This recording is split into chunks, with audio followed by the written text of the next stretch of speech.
We're going to kick off today's panel sessions with balancing tech innovation with cyber protection. Leading this panel today, if I can get everybody to kind of settle down here a little bit. Leading this panel today is Jami Palmer. She's the CFP and Vice President of Financial Crimes for Frost Bank. I'm going to turn it over to her and let the panel do self-introductions. Well, good morning. Thank you for being here, and thank you for letting me join you this morning. I have three fabulous panelists here, and so I'm sure you'll have some fabulous questions, but I'm going to let them introduce themselves and their companies and what they provide for you today. Want me to go first? I would love for you to go first. Hello, everybody. I'm Randy. I'm Randy Bryan. I'm the founder and CEO at tekRESCUE. We help businesses increase their efficiency with AI while also helping make sure that their digital assets are protected while we do it. From construction firms to medical offices, we've used custom GPTs to help businesses do things like find wasted hours, make their communications better, and also defend from costly cybersecurity attacks. So I'm here today because I'm a huge believer that small businesses can adopt tech and not become a target. And so we're going to talk about that today. And P.S., I used AI to help me come up with this intro. All right, good morning. My name is Todd Gates. I'm with HCS.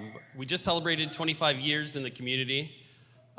We have been doing IT services and cybersecurity for a very long time, and also broaching into AI.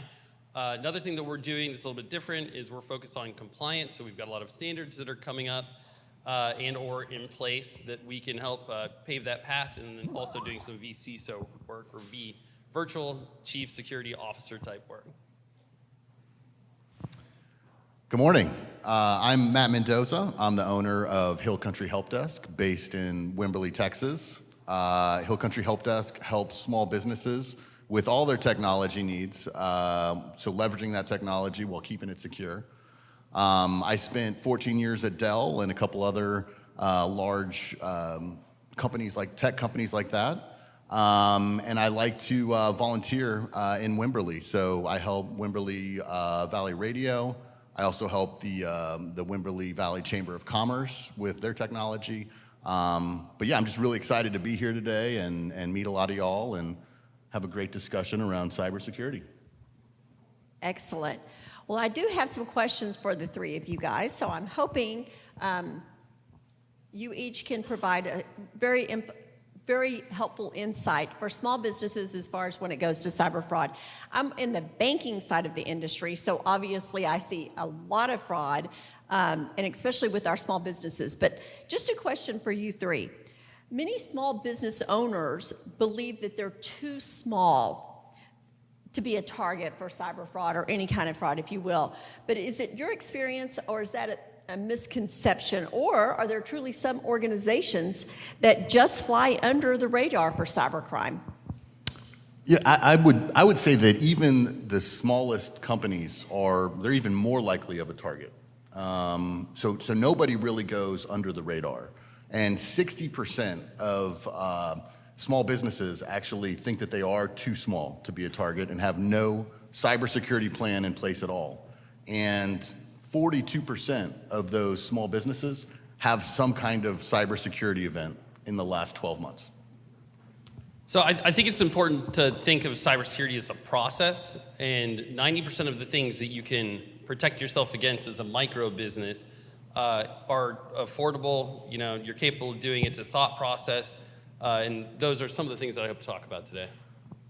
Yeah, so I like to say you're not too small to get hacked. You're too small to make the news.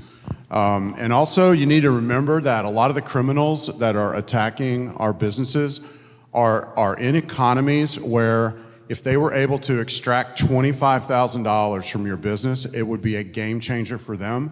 So you're not too small to get hacked. Every single organization, even if you had no money, you still have relationships with other people. You have information like about people, things like that are valuable on the dark web. And you also, they can get in between you and your customers and extract money from your customers. So you're never too small to get hacked. And I'll just add on to what Todd said about, multiple layers and processes. Adding security to your small business, there's no silver bullet. So there's no one thing that you can do that's just all of a sudden going to make it secure. It's a combination of multiple layers, people, process, technology, and that strategy that's going to add security to your organization. Thank you. I appreciate that. What are some of the most common cyber risks that small businesses overlook when adopting new technology or cloud tools, and how can they address them affordably? Okay, so, focusing on identity, so the platform that you're using to enter into the web, the thing you use to log into to get to email, right? Google Workspace and Microsoft 365, those are sort of the critical places to really focus most of your attention. Moving into things like passwords, right? Strong passwords, password management, those are the types of things that can keep you protected, and then email. So those three things are kind of the top priorities that you can put your attention into to really get the most effective processes in place to keep you secure. I think you nailed it. That's a really good point. I would add that when you're onboarding and offboarding employees, that it's incredibly important to have that as part of that process where you're managing that identity. Yeah, and I would, to add to that, about 95% of all breaches start with email. So you want to make sure that your email is secure. Once they're in, they're going to start looking, if they're able to run a process, they're going to start looking for vulnerabilities. The way you fix that is with patching. Patching is where you take software and you update it. I always say that patching is the unsexiest of all of the cybersecurity controls because it's been around since before any of us were born practically, but it's still one of the most important. You got to be doing patching, and usually that it needs to be automated rather than trying to have somebody going around and doing it by hand. I love that. A lot of times I say the backing up is the most, unsexy thing out there to do in IT. But yeah, patching, that's pretty. We're up here trying to make IT fun, okay, guys? Yeah. Yeah, I didn't even think about that, but backups is another important thing to focus on, right? If you don't have real strong processes in place and you don't have a good technology stack, making sure that you can recover from an event is probably one of the most important places to start. Yeah, and if we're talking about backups, I don't know, I'm not going to make people raise their hands, but a lot of businesses that we interact with, there's like an office manager or somebody like that who's got a little thumb drive or a little external drive, and they're in charge of backups. And like the first 2 weeks, they did it every single week like they were supposed to, and then they left it at home, and they haven't done it in the last 6 months. It needs to be automated, I guess is my point on that. Another good point to that is, because we've had it in our industry, in the banking world, people have backed it up, but they never tested it, and it didn't work whenever they needed it. So very good point. Test it. If you're going to back it up, make sure it's going to work. But with that, so you mentioned clicking, right? And are the emails or whatever. So I understand it's the humans that are doing this. So what if we just get rid of the humans? So we're working on that. Yeah. AI is trying to do that, right? No, but so we always ask a little opening question when we're talking with a business for the first time, where's your weakest security link? And the answer is the people. And so you really need to bring in training, and training really does work. For example, I got an email probably 6 months ago, and I was going to click on it, and in our training, I learned if you've had a long day, if you're stressed out, if you're emotionally on edge, take a deep breath and examine the email before you click on it. Randy, I've never seen you stressed out.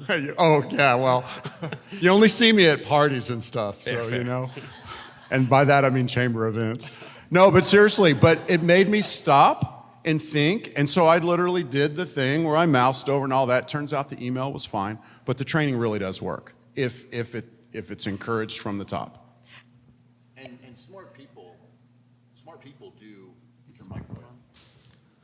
And smart people fall for that stuff sometimes. So, I mean, even people that know better, so it's just good to have that quarterly training or even bi-quarterly training of, hey, don't click on these, links that you don't know about. Trust your gut.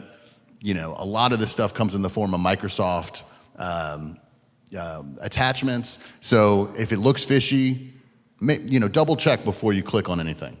And pick up the phone, call the person that it came from. Don't use the email that's at the bottom of don't use the phone at the bottom of the email, because if the bad guys sent you that email, they're going to put their phone number on there. But get the phone number of the person that sent it. Yeah, we like to talk about two-factoring everything. So again, this comes down to process.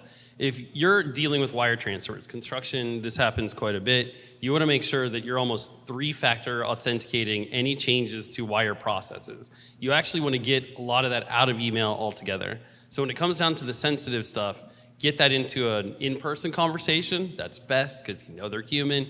And then obviously phone, etc. Yeah, and I mean, really, as far as protection goes, there's so many different levels of protection. I mean, we've talked about, identity and authentication. There's a lot of single sign-on solutions out there that leverage zero trust that actually sit even in front of that. So it does dual-factor authentication even before you hit Microsoft 365 or Google. And it's really nice for your users because they never have to keep putting in passwords to all these applications. So there's a lot of tools out there, and for somebody that's concerned about it and really wants to protect their assets and protect themselves from all this cybercrime, there's a lot of options out there. Well, Randy mentioned AI. At first, I had to make sure he wasn't artificial, but he's assured me he's really here. But Randy mentioned AI. Let's talk about identifying AI opportunities inside the small businesses without getting overwhelmed and compromising security. What are some thoughts on that? I think it starts with understanding AI. So, Todd and I, we're a little older. We're middle. I'm up there too. Come on. Yeah. So, what have we been doing the last 25 years? We've been trying to protect the data of businesses. That's what we do. IT, information technology. That's the data. So along comes AI. And what do we do with AI? We're giving it all this data because, it can read my emails and, it can find important emails for me. If you're not careful with the AI that you use, you could be giving away all your data. And all this work we've been doing for, our whole lives, losing sleep at night and all that stuff, we're just giving it all to the AI. We got real bent out of shape over Google sometimes, but we're like, oh, well, Google keeps it anonymous. But there is AI out there that's using your data to train itself to talk to other people. So it starts with that. It's understanding the kind of AI that we're working with, and is it making us less secure, more secure as a business? I mean, it's such a great tool, right? For just about every industry out there. I mean, who doesn't want to be able to proofread their emails before they send it every time? With Microsoft Copilot, if you're a Microsoft 365 shop, you can create these agents that read all the documents for you, and then you can ask them questions. So you don't even have to read pages and pages of documents. So it's just fascinating. But certainly any sort of technology that you introduced into your tech stack is a risk. And AI is a very smart risk. So raise your hand if you're using AI right now. Right, okay, so everyone in some fashion, whether you want to or not, is using AI. For a company, the first step is making sure your data is in a format or in a protected space where AI can use it, and then understanding the AI model that you're using to make sure that it's not bleeding that data out. Good example is Microsoft 365. They're using ChatGPT as their backend. We're all aware of ChatGPT, came out October of 2022. Microsoft 365 is the conservative edition of that, which is why it's so dumb if you've used it, right? But when it comes to leveraging your data and creating your own AI agents, it's one of the safest places that you can begin to explore that. Yeah, and ChatGPT also has a team version where they keep your tenant separate, it's encrypted separately and not used to train other data. So AI doesn't take all the data and just take an exact copy and memorize it. It trains itself on it. But the crazy thing is the more unique it is, the more likely it is to actually save actual snippets of your information.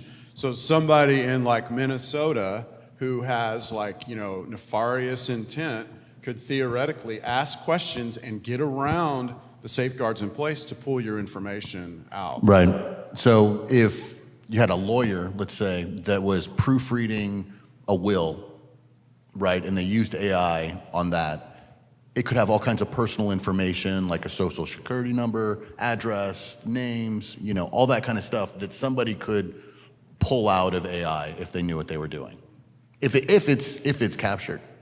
Yeah, or like an embarrassing lawsuit or something like that they're trying to keep, on the down low, and maybe there's rumors of it out there. Totally. So 100%.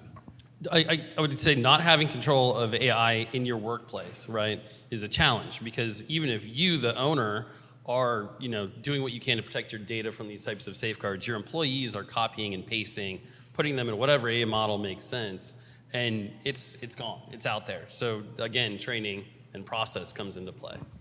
And the AI that we're talking about, Chat GPT, Copilot, it's pretty much off the shelf. It's pretty basic. It's pretty commodity at this point. A lot of small businesses actually have the technology to start developing their own AI for their specific use case. And if you guys are interested in that, there are a lot of really inexpensive ways to do it. But one mistake I see a lot of small businesses make when they're adopting AI is they get too complex. They have these grandiose visions, and it's kind of walk before you run. So. Very, very, that is amazing information. I agree with you. I think a lot of people want it to do more at first without really understanding it. So I think that's the key, is really understanding what it can do. Being in the financial industry, this is something I'm very interested in, and that is ransomware. So just curious what y'all's thoughts are, because it seems to be in the news constantly. What are some practical steps small businesses can take to protect themselves against ransomware, but also, what is your opinion on paying the ransom? So I used to work for a data protection company, and I covered a college that got hit with ransomware, and they paid the ransom, and it was over $1 million. They didn't fix the security breach, and they got hit again. So I would say it is very dangerous once you get hit, and I mean there's no honor among thieves. If you pay, who's going to guarantee that they're going to do what they say they're going to do and unlock your data? But I would just say in ransomware specifically, it is very scary because it actually targets your backups. So the old backup strategies don't work, and you need a new backup strategy just for that ransomware. And typically that's done with immutable storage or something called air gap. Yeah, small businesses, it's easier for them to protect themselves from ransomware attacks through those immutable backups. Getting that data out of an area where it can be monitored or watched by the attackers is important. It gives you the ability to recover and recover again, as you're figuring out where that threat may have come from. And I'll pass it on to you, Rand. Yeah, we're seeing a lot of, so traditional ransomware, they encrypt your data. And then they started a few years ago where they would take your data off-site, encrypt your data on-site, so if you restored with a backup, they still have a copy off-site, and then they would sell that to on the dark web. And then what we're starting to see now, which it's not 100% new, but that's called double extortion. We're starting to see triple extortion now, where they encrypt the machine, they take the data off-site, and they call your customers up, and they tell your customers, hey, we've got XYZ company is encrypted right now. We've got all the personal data is on the dark web, and all of that is an extortion to try to get you to pay the ransomware. So to answer your question on the ransomware, nobody wants to pay money to criminals, right? And this is I have a weekly podcast where we talk about ransomware specifically, right? And this answer its question never 100% gets answered because you go round and around. But what we're seeing now is basically lawyers that are following the ransomware attacks, and they see the data that gets leaked, and then they bring a lawsuit. And so, like the big casino company that had a lot of data leaked, they're all embroiled in lawsuits. One of their companies paid the ransom, got back to work, and they're not embroiled in all of these lawsuits. That's a real thing that I wish we had the answer for you. And it's sickening, but I would add that certain companies I would say should be more worried about ransomware than others. Any company that stores personal data about your customers, I would definitely be very careful with that sort of data. And the hackers are they're very creative, they're very smart, and they find a way. So it's sad, but it's something you really got to protect. And certain companies are more at risk than others. Businesses that are one to many. So your CPA firms, where if they're hit, that PII, spreads out across their entire client base. Often to your families, those are the ones that should probably be the most worried about it. MSPs are another good place where you've got to be invested in protecting yourself. And then it's a lot easier now to be a cyber criminal. Kitty scripts have been around for a long time. That's where you've got basically you can pull a toolkit as a teenager that allows you to perform very sophisticated attacks and perform very sophisticated ransom type payloads, without very much knowledge at all. And Absolutely. They have ransomware as a service. So you can actually go out to the dark web, find a company that is really good at this, pay a small sum, and then they'll target these companies. So if you're interested in becoming a cyber criminal, there's a method out there for you. there's people from the state here, so. Right. I did want to say real quick. I don't want to forget. Speaking about the state, they do have a Texas Wall of Shame. So if you're breached and enough PII is released, I think it's 500 names. Very small. Right. Then you'll have a permanent place on the web, by the state to let everyone know that you've been breached. So just keep that in mind. I didn't know that. Yeah. Well, it's interesting. They actually sell cyber ransomware insurance now, so that you can actually buy insurance if you get hit with ransomware. But hackers have targeted those insurance companies, and they've found out the list who's insured for ransomware, and they've become targets because they know those people will pay. One in 5 ransomware attacks right now are being litigated. So you're starting to see the same type of ambulance chasing lawyers following cyber crimes. So it's a real thing. This industry is changing very, very quickly, and ideally you'll get some help, to protect yourselves from this. You mentioned working with radio. We saw a radio company get breached, I think it was about a year ago, but the bad guys got in the email between the radio and their insurance company, and they were able to see the exact amount of their ransomware policy, and so they negotiated, quote unquote, to that exact amount. And I want to just add one thing. Earlier you said, what are some minimum kind of things? You didn't say it like that, but we kind of looked at what are some big things, like patching and MFA. And the reality is, because of ransomware as a service, a hacker, quote unquote, doesn't even have to be that good of a hacker to have incredible tools, plus with now a bad AI, I call it Chat GPT. They have all that at their fingers now. And it's really puts us at risk. And really, as businesses, we can't look at, what's the minimum I need to do to get by? We need to start with, what do I need to do to protect my data and keep my business running? You mentioned it at the beginning. 60% of all businesses that are breached go out of business within 6 months because they don't have a way to keep going if they lose their income.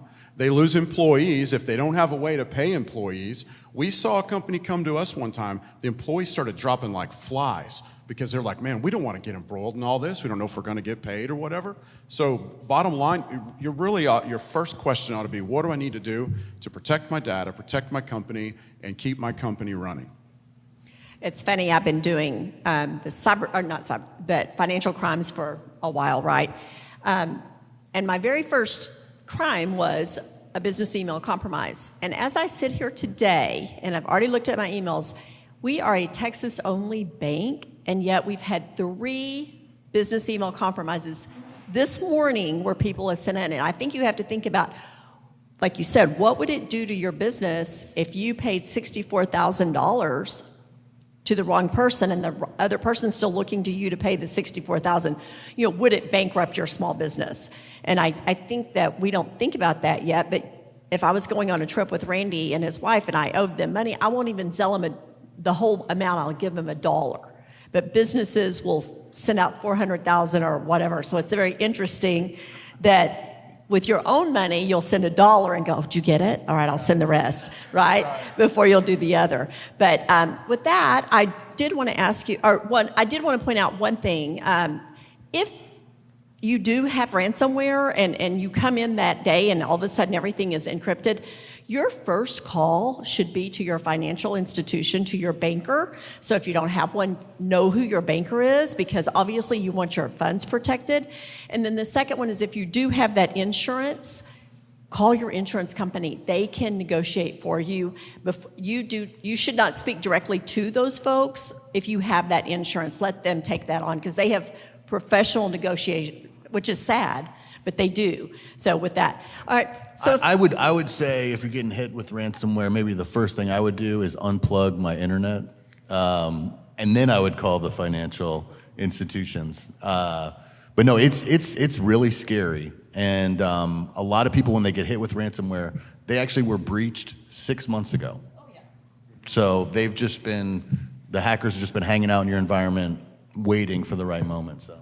And I would also add, call your lawyer before you make any public statement at all, because there's an actual fact that you had ransomware. It's an actual event.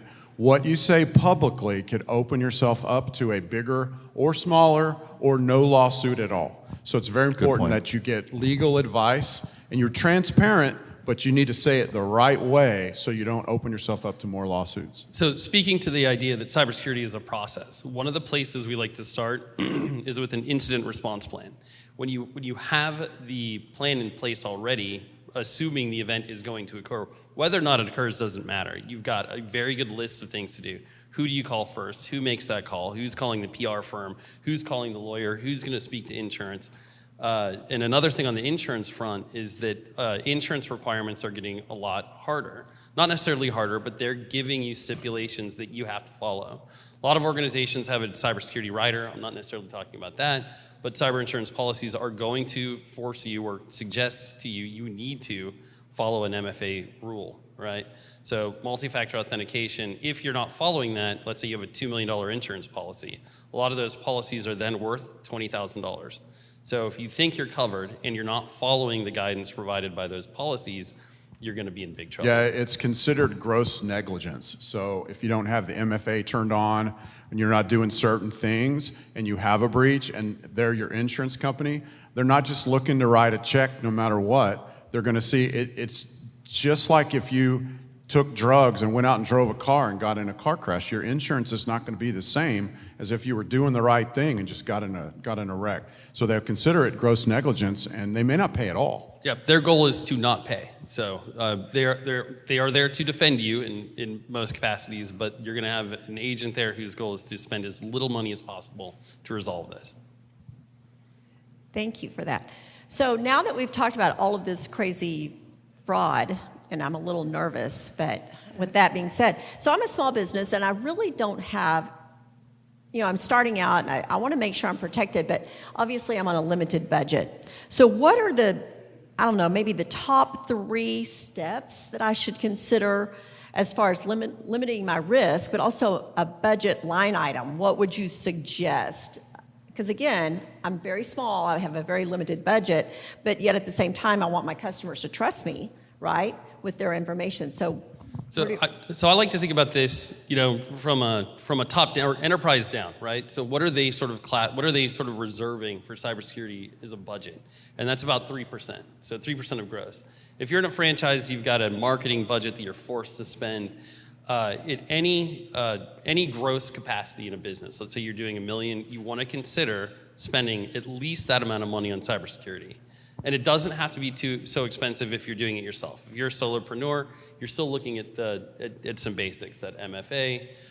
You're looking at email-based security, which you can't even email these days without adding some DKIM, SPF rules, et cetera. And we're here to help, even if it's just one-offs. Everybody here at this table is open to helping micro businesses in some capacity, and then we're here to just keep that moving along in the larger businesses. I mean, if you didn't have any money at all, sign up for a Google account and get a Chromebook. And just use that until you get some money and you can afford to start spending money on it. And I kind of say that tongue in cheek, but at the same time, it's really hard for me to say it's okay just to spend a little and not do the whole thing, even though I know that's the reality. Do you know what I mean? So a Chromebook, and I didn't even think that we were going to even talk about that today, but like a Chromebook is like if something happens on the inside when you reboot it, it's going to wipe itself, and it's all stored right there in the quote-unquote cloud. I'm not saying it's the best thing in the whole wide world ever, but if we're talking about no money at all to spend, maybe start there. And I'm a huge fan of 365, and man, we can tweak 365 where if a bad guy in Thailand coughs in your direction, we know it, okay? But Google Workspace is really good kind of right out of the box. So maybe that's, you start off there. What do y'all think on that? I would say, as far as free goes, I would say password best practices. And I'd even go into email best practices. So a lot of people have passwords that have some personal information in it. Maybe it's got their birth date or birth year at the end. People are using the same password all over the place. There's all kinds of things that people need to change with that. And passwords are maybe they're not the number one cause of breaches, but they're probably number two. And the other thing I would say around email is use email best practices. Don't use your personal email for your business. Have a business email set up. There's a lot of things you can do with email processes that will be more secure. And if you buy something like Microsoft 365, you're already paying for a bunch of security features. Talk to one of us about how you can leverage those security features in your environment. And I guess the last thing I would say is have a relationship with a company like ours. Because if you have a problem and we are coming on site to react, it's going to be a lot harder to understand and discover your environment after you've had an incident. It's much easier if we have that initial discussion and we have a relationship before your incident so that we can help you prepare for it and then, of course, recover when it happens. Do we have any fun stuff we can talk about? No. Doom and gloom. I was going to add to your point of a business we are currently working with. There's the office manager. It's usually the CEO, but as a CEO, I'm ashamed to say that. But it was an office manager actually gave away her credentials. About 20 minutes later, their firewall died. And it was a random event. The firewall just died. Short story long, we spent like the next 20 hours looking at every single bit and byte that came out of that network before they went down. We started bringing them back up where we're watching every single bit and byte. As we came back up, we learned the firewall just happened to die 20 minutes after. And we learned that all she did was give away her credentials, which we could change and fix. Nothing happened on the computer. Short story long, if they weren't working with us, something would have grown out of that. It would have been devastating. And if we come in after the fact, we can't capture all the data after the fact. So we can help after the fact for sure, but we can really help more if we're already there and we're keeping an eye on things. Yeah, absolutely. So All right. with that, I was hoping we could see if we have any questions from the audience out there that might have some questions about cybersecurity or budget line items or risks or AI maybe. All right. There we go. I know. Microphone is headed your way. I know. First off, thanks for the information. If you're already using 365, that's a good that's a start, or is that a good That's a place good thing. to be? Yeah, that's a good start. Okay. Thank you. And My- how are y'all not paranoid all the time? Because I would be so paranoid. Well, we don't sleep well, I don't think, right?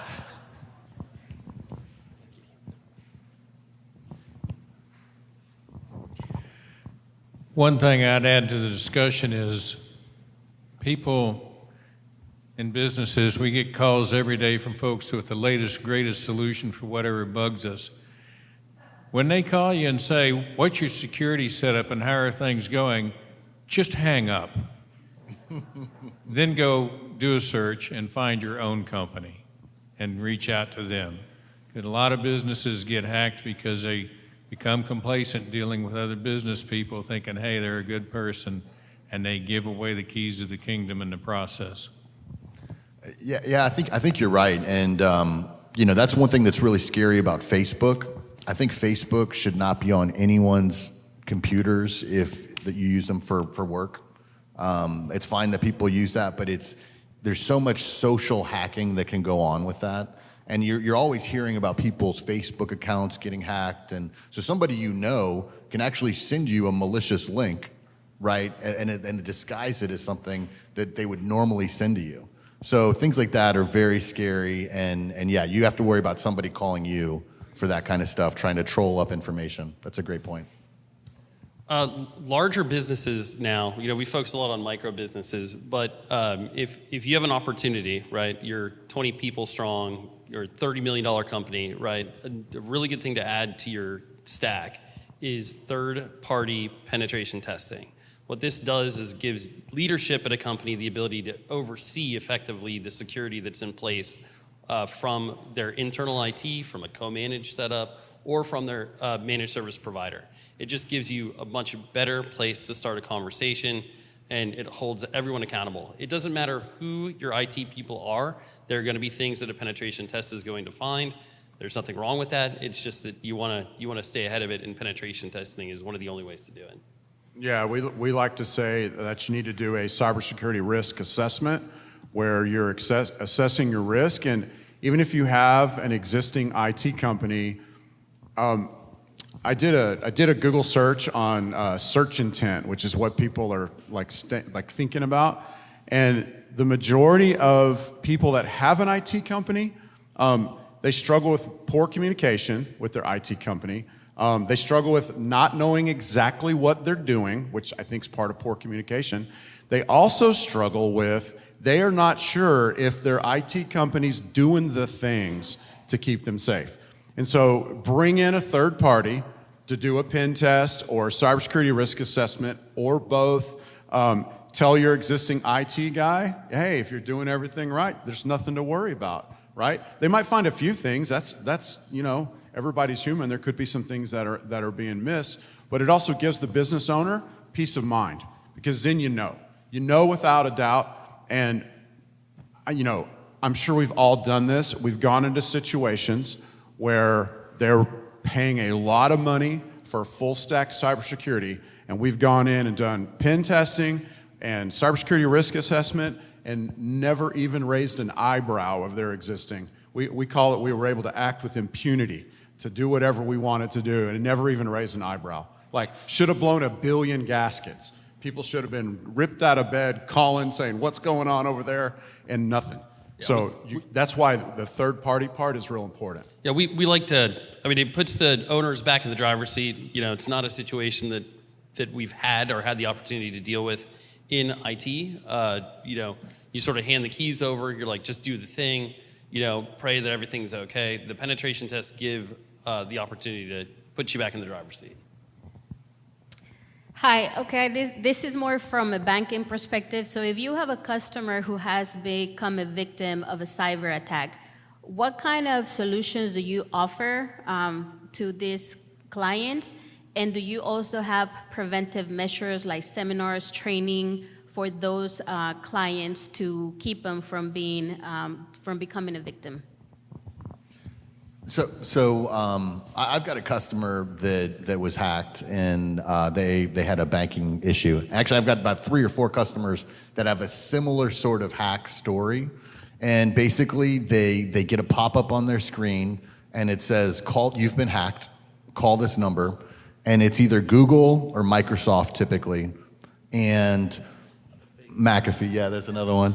And they'll call this number, and it'll be someone, and they say, you've been hacked, install this software on your computer, and we'll help you get through it. A lot of times they have to pay that person like $500 for that software, and they're paying $500 for basically malware. So when they install that onto their computer, then the hacker says, go ahead and log on to your bank now so that I can see if your bank has been infiltrated.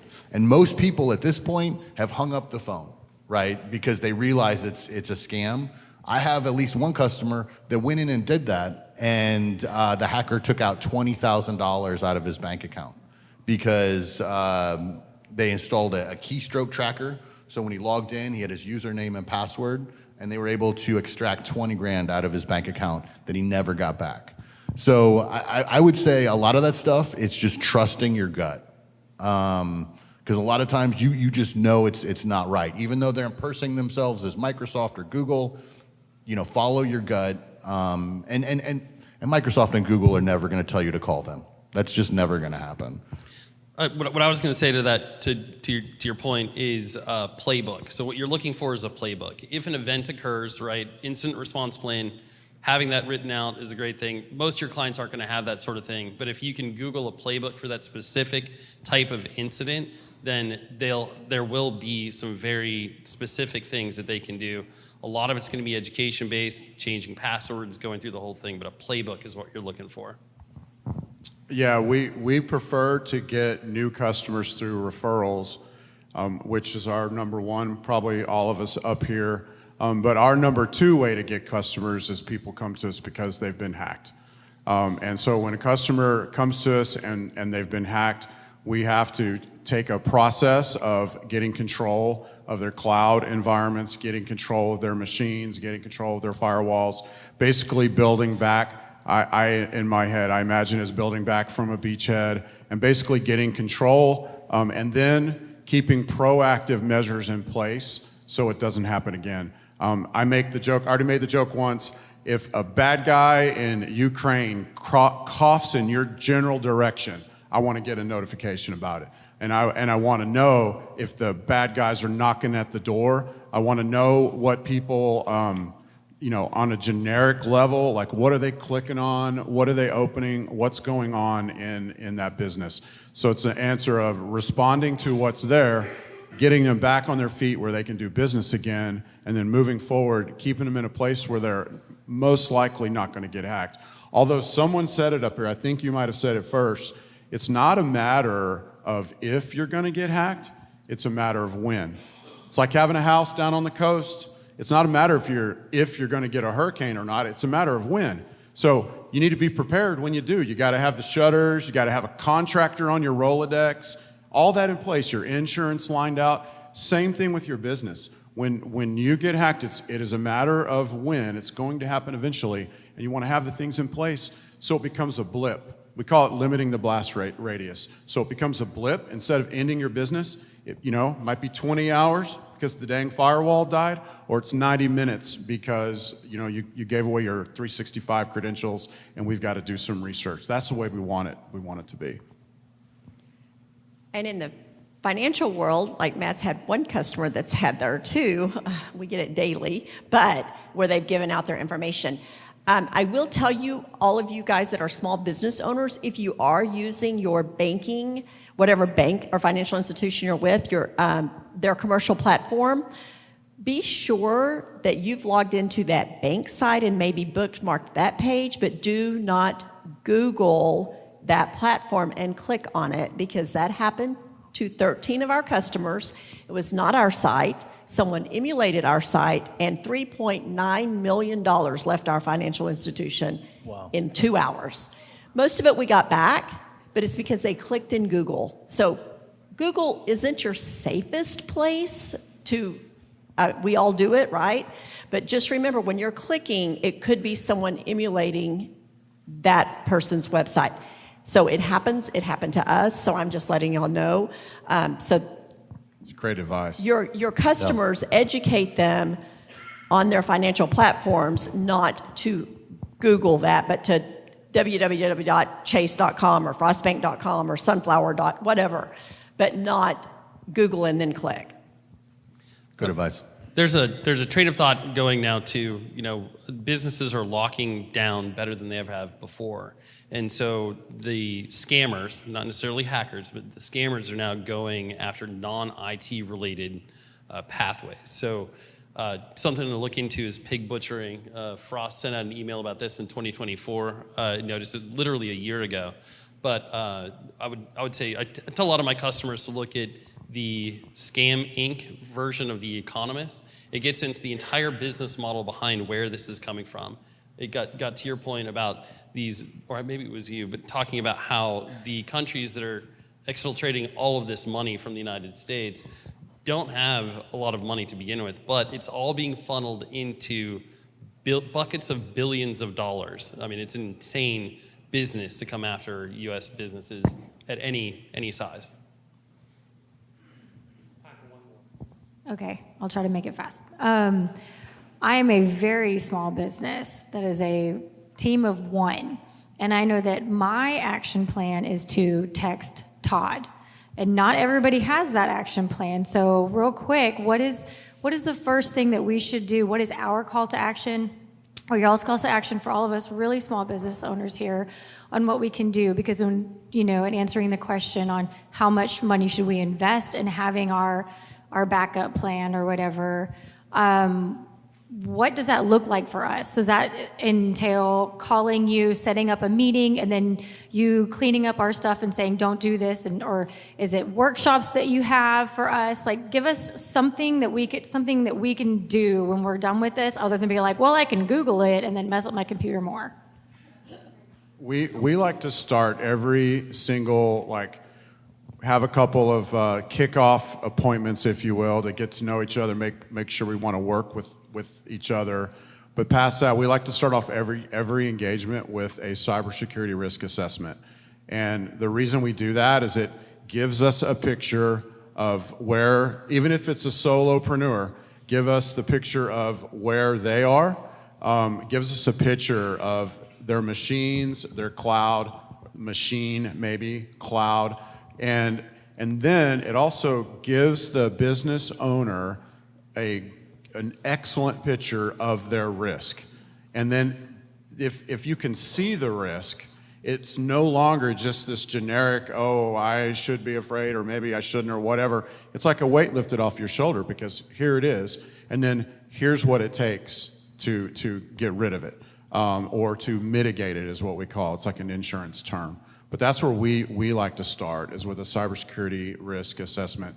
I also do a weekly podcast. We try to make it for normal people, but the other two guys are super nerds. Not y'all, I just looked over here, but the other two guys, they're actually not. We do try to make it for regular people, but man, we go off into nerd talk. But our whole purpose of that is to try to educate business owners so they can start being aware, because I guarantee you, somebody like you who's thinking about it and trying to be proactive, even with just that, you're better off than somebody who's just flying blind and not even thinking about it and clicking things and forgetting passwords all the time. Well, first of all, I'm not offended if you called me a super nerd. I take that as a compliment. And secondly, I would say for the really small, businesses, it's like one user, that's great, because a lot of the cloud tools out there are priced per user. So there's a lot of things that you can take advantage of to protect your entire organization at a very low cost. Of course, Microsoft 365 is per user, but then any sort of add-on tools, data protection tools, things like that would go on. So you could protect your entire business a lot of times for much less than you would think. So certainly I would reach out to one of us to, have that discussion. It sounds like you already have a relationship, but any other, single solo shops, it doesn't mean you can't protect yourself. Yeah. So, solopreneurs, a lot of times you don't feel like you can reach out to a company like us. You can. We can provide a lot of continuing education. their class you can go to. The podcast would be a great idea, right? Just including some amount of cybersecurity related knowledge in your media consumption is going to help out tremendously. Yeah, I mean, that's sort of where I would take that. All right, well, thank you very much, Jami, Randy, Todd, Matt. Please give them a big hand. I think this was a great session, very informative.